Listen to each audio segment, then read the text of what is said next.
livre.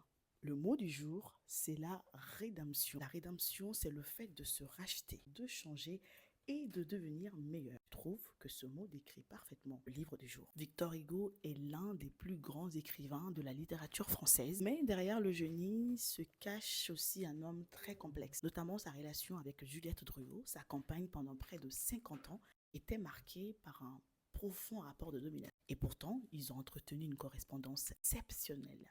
Juliette lui a écrit plus de 22 000 lettres, dont environ 17 000 sont conservées aujourd'hui à la Bibliothèque nationale de France.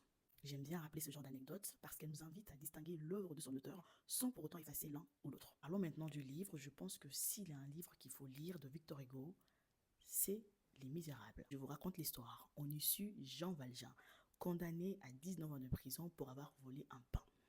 Rejeté par la société, il voit sa vie basculer lorsqu'un évêque, Monseigneur Myriel, lui accorde une seconde chance en lui accordant son pardon après un vol. Lui, un homme respectable, Jean Valjean reste pourtant poursuivi par Javert, convaincu qu'un voleur ne peut jamais changer. En parallèle, Victor Hugo nous raconte le destin bouleversant de Fantine, qui meurt dans la misère après s'être sacrifiée pour sa fille Cosette, que Jean Valjean promet de protéger. À travers ces personnages, Victor Hugo nous pose une question qui reste d'une étonnante modernité. Une personne doit-elle être condamnée toute sa vie pour une seule faute ou a-t-elle le droit de changer? C'est ce qui fait des Misérables un classique incontournable. C'est un roman sur la justice, le pardon, la pauvreté et la dignité humaine. Pour finir, une anecdote. Le personnage de Cosette a tellement marqué les esprits que son prénom est devenu un nom commun. Aujourd'hui encore, pour qualifier quelqu'un de Cosette, c'est évoquer une personne exploitée, maltraitée ou qui inspire la compassion. Donc, un livre, n'hésite surtout pas à t'abonner parce que ici, on apprend tous les jours ensemble.